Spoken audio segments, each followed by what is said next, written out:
Gotta end on our free throws. Stepped up to the line, shot it, drained it. Wow, what a skill that I possess that I'll never need to use again.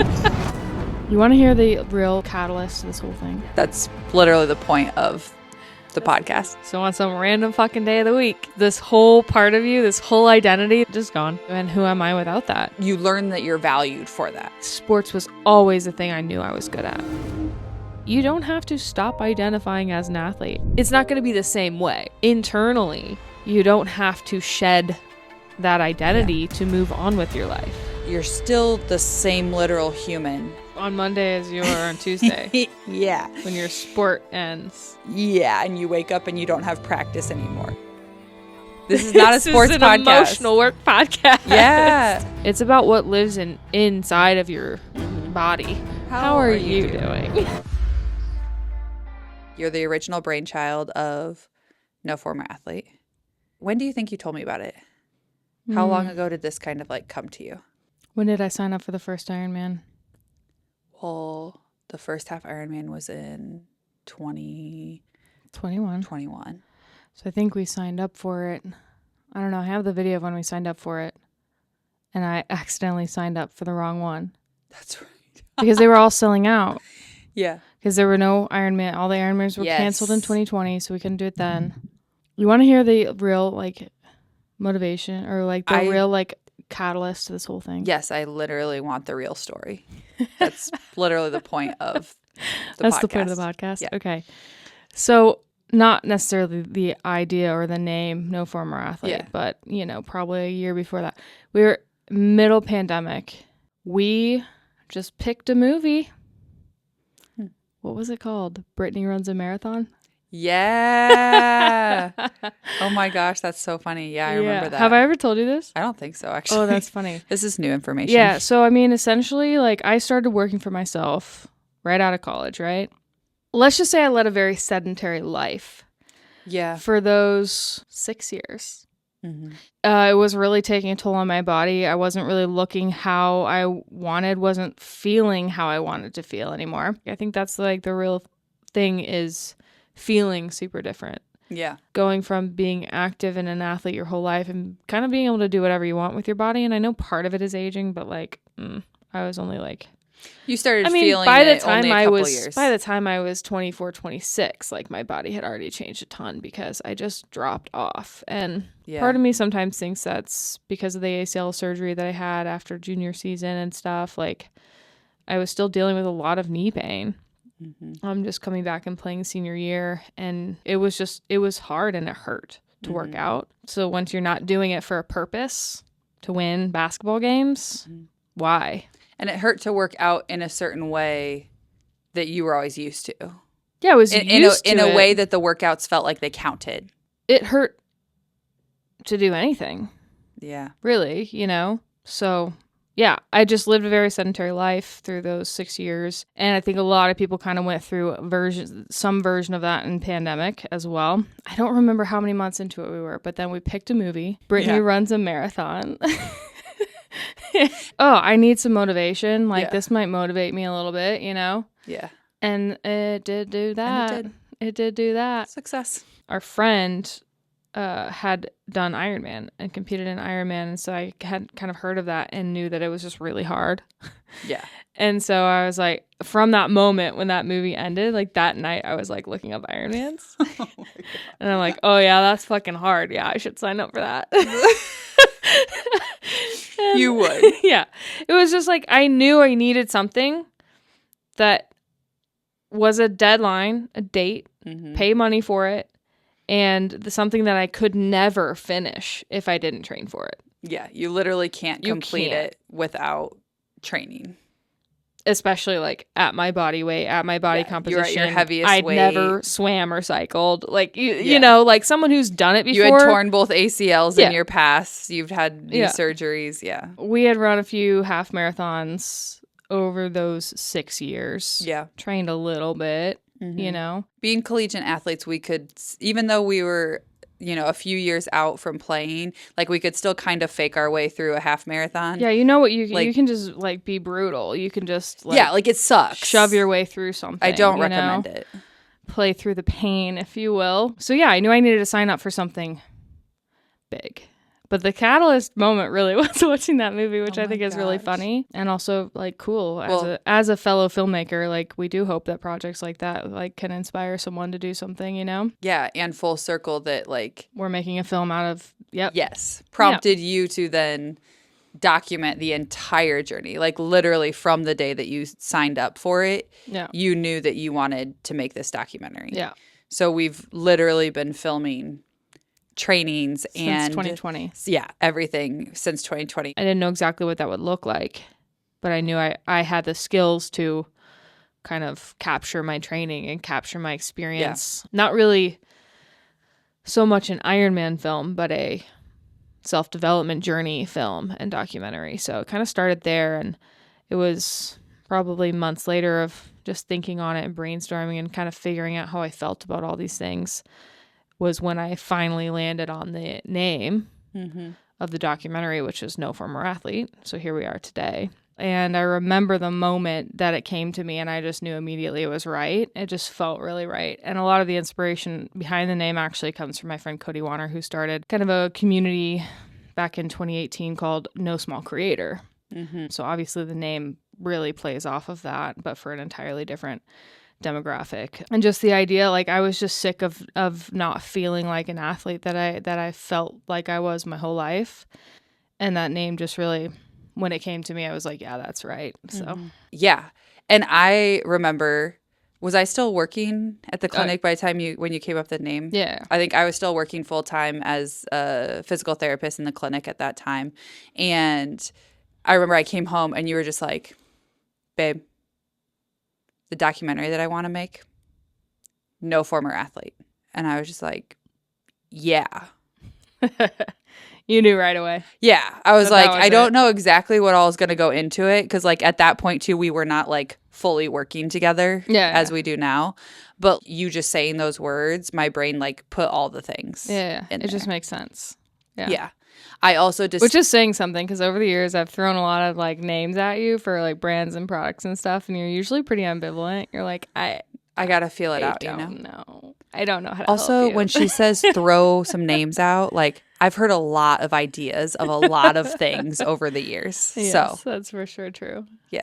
Yeah. Well, it's cool to know that you were right there with me. This is a thing that needs to exist. Yes. Now, at that time, I wasn't like, yeah, I'm going to totally be... I mean, like, I've been helping you make videos and films since we were in college together. Since the first video I ever made.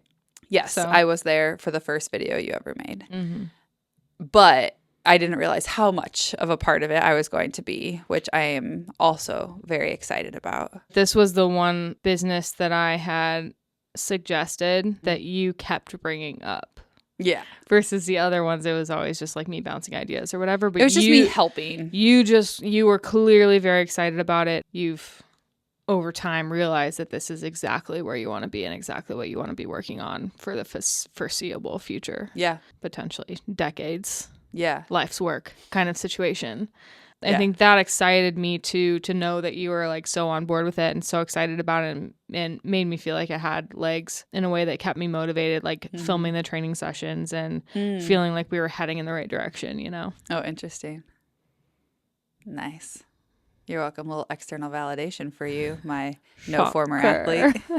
Surprise, surprise. So she needs shocked. External validation as a retired athlete. Oh, so unbelievable. Okay. If you're years out from your last game and something still feels off, you're not alone. Most retired athletes don't even realize that they're carrying the weight of an identity loss they never processed. We designed a breathwork experience specifically for retired athletes that helps you release what's been sitting in your body since you stopped competing. The emotions you were taught to push down, the doubt, the disconnect. This breathwork is completely virtual and takes less than an hour. I've done breathwork with this facilitator over 100 times, and I promise you, every single session hits different. I used to think breathwork was woo-woo, and now it's a non-negotiable part of my routine. Lifetime access, one purchase. Grab the discount in the description. As a retired athlete. So unbelievable. Okay. Just because I was struggling with the loss of the athlete identity that so many of us struggle with, and God, former athlete to me is like such a triggering word at this point. I know. It's just so sad. It just feels finite. It's like former, you can never do it again. There's just something so finite about former. You just never do it again. Mm-hmm. That's like the rule. Yeah. In the past. People who have identified as athletes for the... yeah. Are they called formidable years? Sure. Formidable years? Love it. Is that a word that's used for that? Yeah, sounds good. For your first 2 decades of life or whatever, you know, and then all of a sudden it's gone. Mm-hmm. I just dedicated my entire life thus far to sports and this sport. And now it's just done on a random Thursday in May. Yeah. Sure. Sure. I just woke up on this Tuesday and I'll never go to practice again. I was an athlete. Man, that hits. And still. now I'm not. That really hits still. And again, too, and what we've talked about a lot is like, you don't always know when it's going to end. You really don't. And sometimes you really do. Mm-hmm. And it's still hard all the ways. Yeah, it's hard either way. You know? Yeah. Even if you're someone who never planned on playing in college. Yeah. Didn't plan on continuing. You still, if you played sports in high school, unless you went out on a championship. Otherwise, you didn't know if that was the day, if that was the last day. And oftentimes, like, you're so in it. Yeah. You're just doing your normal thing. You're just doing what you always do. And there's no preparation. Yeah, you're preparing for the game. Yeah. Like, you're preparing for the game, and you're almost trained and taught to, like, not think about it. You're not supposed to think about anything else. Then can't be having emotions get in the way. But you're not trained to not think about this being the end of your career. You're just trained not to think about anything else other than performing. What's right in front of you. Yeah. Yeah. Be in the now. Yeah. Be in the moment. Head in the game. Yeah. Well, your head's in the game until there's no game for your head to be in. So I think, like, regardless of, you know, whether you decided to retire, whether you got injured. Yeah. Whatever it was, whatever your ending of competition was, it was most likely cut short unless you ended on a championship. Yeah. So on some random fucking day of the week, you're just this whole part of you, this whole identity that you've had and said and intertwined with your whole life, just gone. So the idea, obviously, with no former athlete is that it's not gone. It doesn't need to be gone. And like this weird, like, cultural thing that I don't know how it's formed. You have to assume that it was almost formed out of necessity, right? Because society tells you things when you're 20 years old, 22 years old, and you expect that society and adults and generations above you know what the fuck they're talking about. Even though, like, most people probably are graduating from college, finishing their collegiate career or high school, or they're going to college. Like, you're moving on with your life. You're not a professional athlete. That doesn't mean you're not an athlete anymore. Yeah. And, like, there's I don't know where it came from, but there's something, like, very clear in society that says that is truth. That you are no longer an athlete. How people connect to athlete, you know, and then again, it's going to be different for everybody. Yeah, for sure. But there's a piece where, at least for me, being an athlete is, I'm showing up to practice, I'm competing, I'm, you know, doing the thing actively at that time. Well, also just being an athlete is a set of characteristics and things and, like, kind of ways that your behavior is influenced by training and consistency and dedication and, you know, all these factors, right? And so I think that's kind of part of it too, where it's like people are tied so into the identity, I'm an athlete, that's what people ask you about, you know. I've kind of talked about before where, you know, it's when I really think back on it, it's like every adult, majority of the adults in my life growing up when I was, you know, starting probably even end of elementary school through junior high school, every adult that I interacted with, like, oh, what sports do you play? If they didn't already know me, you know, I've been my same height. So I'm on the taller end for a woman, not extremely tall, but like it's at one of those moments where it's like, you know, they just see you and they're like, oh, what sports do you play? You have to play a sport. You have to play a sport. Like, what are they? Basketball, volleyball? Yeah. Basketball. Okay. Sure. You learn that you're valued for that. You learn that to society, to adults, to how you present yourself, that's a valuable thing for you to be able to be like, oh, yeah, like I'm in soccer season right now. Oh, yeah, I'm in this. Oh, how was your last game? Okay, yeah, you tell them all about those things. And it's like, okay, that's like validation. That's like a credit. You know, you get a little star, you get a little like, they keep that in their mind. Yeah. That's what people remember about you. And so I think, too, that gets so intertwined where it's like my value is in my sport. My value is in how I do in my sport. And so then all of a sudden that sport that you've been playing for many years, a large percentage of your life, right at that moment when you're no longer competing competitively in your sport, a huge majority, like, okay, what now? Yeah, where does that value go? Who am I without that? How do I rebuild that value, and who am I without that? And who am I to the world without that? What are people going to ask me about? Because like that's all people care about. Yeah. And I don't have that thing. I can't tell them how my game went last week. Yeah. I didn't have a game last week. When we realized in the last couple of years that like sports are a performance. And it depends on the sport, of course, but like the literal point of sports, I mean, you could argue about this, but like every sport that I know of has spectators. Yeah. It's like the point is, I mean, especially the further you get up, like ticket sales, like the point, you know, people are. I mean, the point is to win. Yes. You know, like I said, you could argue about what the point is, but like spectators are there for like sports are there for spectators. They're there for the athletes too, but like it's entertainment. Yeah. So you're performing. And we've talked about how we'd never even realized that before. That like we were literally performing. And not like physically perform well, but like you're performing for an audience. Yeah. And you're getting that external validation from that. So you're taking this demographic of people who are taught to push themselves, taught to strive for perfection, taught to perform, taught to do all of these things, and that all of that is intrinsically tied to their value.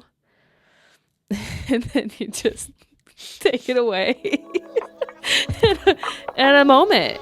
Yeah. An unexpected moment, most likely. As athletes, we're taught to compartmentalize everything, push it down, stay focused, win. But that doesn't always serve us as adults. So we designed a breathwork experience specifically for retired athletes. It isn't talk therapy, it's a somatic release that helps you process a decade of suppressed emotions in one powerful session. It's completely virtual and takes less than an hour. Grab your discount code in the description.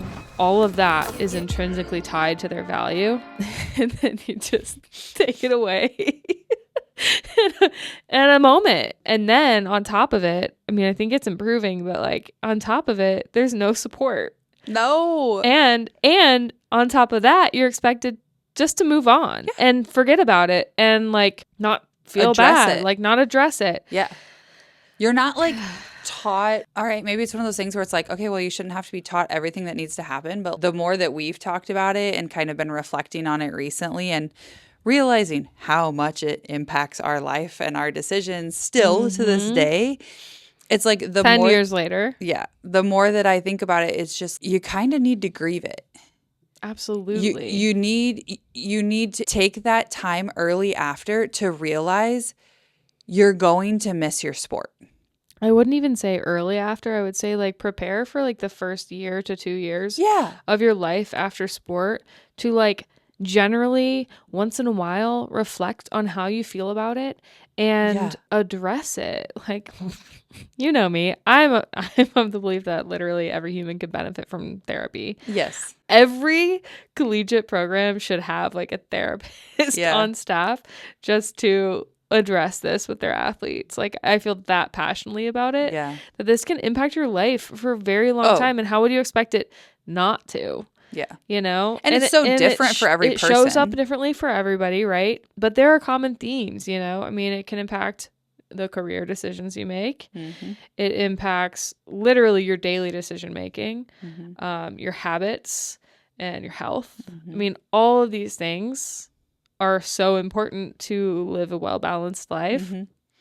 And realistically, athletes are not trained to do that on their own. If anything, they're trained to do the opposite. They're trained to do exactly what they're told to do. Yeah. And if anything, we're almost trained to, okay, that was that part of my life. I knew it would be over at some point. So now just distract yourself and just jump into the next thing, whether that be career, whether that be, you know, a different activity or things like that. Don't actually address what just ended. Just kind of keep moving forward. And it's like, yeah, those will always be the glory days. You can just look back on the glory days. Yeah, you were an athlete back then. Yeah. Oh, yeah, like, when I was growing up, I was an athlete. It's like that's like the society part of it that I was talking about, right? It's like there's something. I don't know why. I don't know where it comes from. But there's something culturally that says, okay, you're done with that. Yeah, move on. Time to grow up. Yeah. You know, it probably stems partly from just like the low percentage of athletes that get paid professionally to do their sport, right? I mean, you talk about kids growing up and that's like the dream, right? Like, oh, I want to be a professional such and such player. And like adults are probably like, okay, you know? So like probably starts at a young age, almost like hedging people's dreams, right? They're like, okay, but that's probably not going to happen. So have a backup you need plan. To have a backup plan. And like, what are you going to do? And then, okay, it's done. You're done. Move on, you know? Yeah. But I think it's all so intertwined. Yeah. The identity, the self-worth, the value to society that we feel like, which is tied to self-worth. Like all of these pieces, health, everything. Even just the things that you value. Yeah. As a human. You know what I mean? Your values, where that sits, what influence coaches and people and teammates have had in your life, let alone just community-based. You know, it touches all of the things. It's all so intertwined and connected. Yeah. And so, yes, you have to grieve the version of it that is right now that you've known that is competition, right? You have to give it the time and space. You have to dedicate time to that. I mean, most people that we've talked to over the last few years are like, oh my God, I never did that. Yeah. So you have to grieve it. And then also, we do not have to completely separate ourselves from that identity. We don't have to lose that part of us because we can't. I don't think we can. I know. Somewhere between your last game and now, you disconnected from your body. We designed a breathwork experience specifically for retired athletes. It's therapeutic, it's transformative, and it helps you release the limiting beliefs and the self-doubt that have been holding you back since you stopped competing. The whole thing is virtual, it's less than an hour, and it's done from wherever you are. Use the listener discount code in the description. So you have to grieve it. And then also, we do not have to completely separate ourselves from that identity. We don't have to lose that part of us because we can't. I don't think we can. I know. I think it depends on kind of, you know, how much you identified with it in the first place as an athlete, for sure, is going to impact your needs post competition. Wasn't really the foundation. It wasn't really holding everything else up, you know? Yeah. I think that's fine. Everyone has their own journey, you know, but for the people who identify strongly as an athlete, you don't have to stop identifying as an athlete. Yeah. It's not going to be the same way, right? Adults, you're now an adult. So adults aren't going to be asking you about the game. Like it's different, but internally, you don't have to shed that identity to move on with your life. Especially if it was something that like you are proud of, we're proud of. It's a highlight. It's part of what made you who you are. But then your brain is trying to like forget that you missed that. Yeah. So it's almost like because you haven't grieved it. To shed that because you haven't grieved it. It was just like, oh yeah, no, I just closed that and I'm just supposed to move on. It's like your body shutting away trauma or something. Like the athlete part, like the years of competitive athletics, like becomes like a trauma. Yeah, just to where it's like, okay, don't think about it too much because then you'll miss it. Yeah. And we haven't like worked through that yet. So like just keep it kind of over there. And you just are like, oh yeah, I used to be an athlete. I used to talk, you know, and like when you're talking to people, it's still a moment of pride. But I think too, what my brain has kind of been thinking about some recently is just, I feel I was very fortunate. I had, you know, a great athletic career, in my opinion. I played on good teams. I had so many amazing teammates, great coaches, all of that. I have all these like positive thoughts, this positive memories, positive things. And then it's like, well, if I grieve it, or like if I allow myself to be like sad that it's not there, no, you should only think about it positively. Like you should only think about the good times. Oh, well, that'll make a good thing bad. And it's like, no. We also just need to normalize all emotions in the human experience. It's interesting how it presents in people's lives, and how it's like you're still the same literal human on Monday as you are on Tuesday. Yeah. When your sport ends. Yeah, and you wake up and you don't have practice anymore. You are still the same human. God, do you remember that feeling? Yeah, it was the weirdest thing in the planet. Kind of horrible. And especially our senior year ended earlier than it was supposed to. Yeah. Yeah. Horrible feeling. Horrible. And then I just kind of felt like a zombie the rest of that week. Yeah, bad times. Bad times. Yeah. To and say just the never least, dealt times. with it, you know? Yeah. I mean, it just is like a trauma. I mean, society is telling you that part of you is over. Mm-hmm. Be happy you had it. I'm just here to say it doesn't have to be. Yeah. I don't want it to ever seem like, oh, just trying to like stay in the glory days. Like it's not like about that at all. It's just about acknowledging what I believe to be fact, that you carry that part of you with you regardless of if you think you do or not. Mm-hmm. And I just want to stop like trying to shove it back into the past. And it's not like this is because I want to talk about my identity as an athlete with people. It's that I want it in myself. Yes. Yeah. This is an internal, this like is just personal work. Yes. This is not a sports podcast. This is not a sports podcast. podcast. An emotional work podcast. Yeah. No, but really, you know? and that's the thing that generally athletes are not always the best at. Be mentally tough, keep your emotions at bay. We're focused on this task at hand.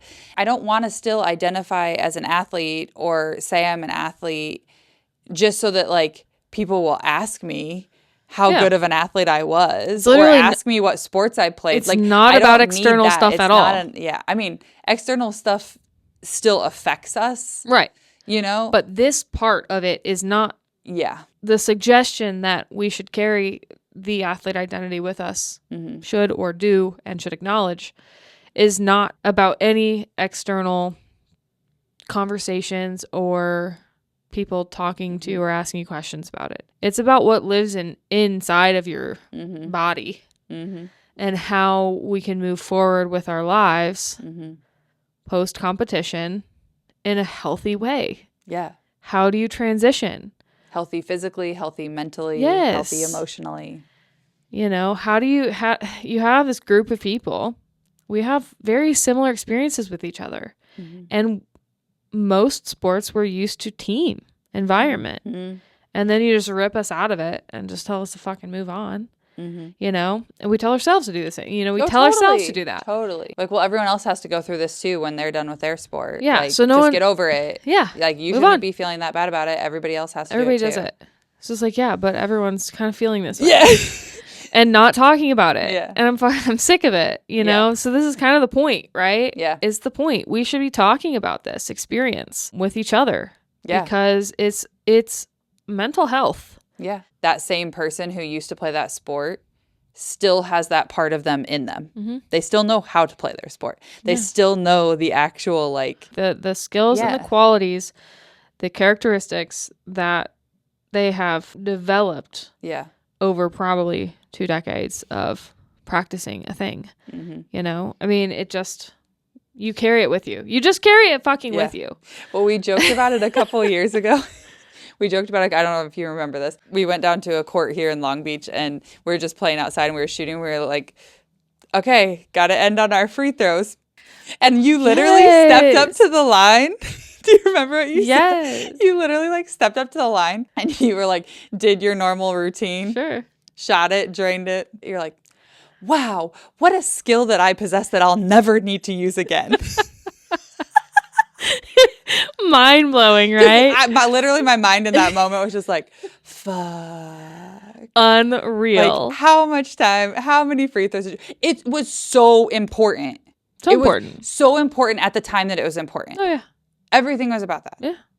Everything was about that. And then that thing that was so important that you had to dedicate so much time to it matters. All of a sudden no longer matters. Which is also true because like but even I still in have like the skills even to adult it. leagues like don't even let you shoot free throws. So it's so lame. Let me shoot a fucking free throw. Look at the skill. Do you realize how many times I've practiced this routine? Let me shoot a fucking free throw. I will score. I do remember that moment of just like, holy shit. Because like we don't shoot around that often, right? No. I thought you were going to say the time like when we shot around, I swear, man, maybe it was post-COVID too. And it was like, because the parks were all closed for so long. And we were like shooting around, and it's just like that really good feeling. If you play basketball, you probably know it's like the first time you shoot around. Oh. After a while, everything. And you just knock them all down. I don't know what it is because you're like not in your you're head. Like you're like you're expecting yourself to be bad, and then you just hit everything. You just crush. And we were just out there shooting, and I remember I said to you like, we should do this more often. I feel like I'm good at something. Coming to life. Yeah, no, I feel like I'm good at something. Like it was in a point of just like. Just feeling like low about stuff and like nothing was really going how I wanted, and you just go out there and shoot, and you're just like, that was one of the early no former athlete moments for me that made me realize how much this was all sitting inside of me and how much value and validation you associated to performance, but not even yes, all of that, but also like self-worth. Yeah. And also confidence. Sports was always the thing I knew I was good at. Yeah. And in that moment, I was like, damn, I need to shoot more often just to remind myself that I'm good at something, you know? Yeah. It's so sad. And too, it's one of those things where it's like, put your kid in sports, you know, do these things. Like they're going to build confidence. And again, it's so true. Highly recommend. Yeah. Totally on board with that. Like, yeah, it does. You know, they learn to use their body. You know, there's a confidence in it. They're achieving something, accomplishing things. But guess what? When it gets ripped away and they don't have any sort of like grieve or realizing the role that sport is actively playing in their lives, then all of a sudden it's like, whoa, what? I had confidence in that. Yeah. But now I don't have that. So what am I supposed to be confident about? Oh, just myself as a human being? Wait, I don't actually know how to do that? No one's telling me I'm good at it. Because I can't tell you what the score was last night. Exactly. It's interesting too because like we both have fairly similar experiences too of like being in honors classes. Like we were good at school. We were told we were good at school. Not as often as we were told we were good at sports. Good game. It like didn't matter. Hey, good game last night. Yeah. Teachers the next day, right? Yeah. Even the ones who weren't at the game, but like were also coaches and stuff. Read the paper. Yeah. Maybe. Oh, definitely read the paper. Sure. Yeah. It's wild. It's just a really, really wild thing that happens to at least 95% of athletes. Yeah. And I say that because you know there are people who are like, I never felt anything like that. I'm going to be like, fine. You can fall into the 5%. Please also come onto the podcast because that's I also would love a to hear that perspective experience. that I would love to hear about. I would love to hear. Yeah. And see if it's true. Yeah. But it is. It's, you know, so many topics, so many life things that this athlete identity presents as. And I think, you know, our whole goal with this podcast and the documentary. Mm-hmm. So the documentary that we're creating, you know, based kind of about your journey. It's like the through line is the journey. And it gets weird. It gets weird. It gets wild. It gets weird, and I'm excited for it. Unexpected, even for us. Yeah, and we will continue to talk about it more as we go through all of it. It's an emotional journey for sure. It is an emotional-ass journey. Yeah. Podcast is like an extension of the documentary because we'll only have like 10 to 12 interviews in there with other athletes. Mm-hmm. So I'm kind of the narrator. Through line is the Ironman personal development, dealing with this identity crisis at like 30 years old, basically.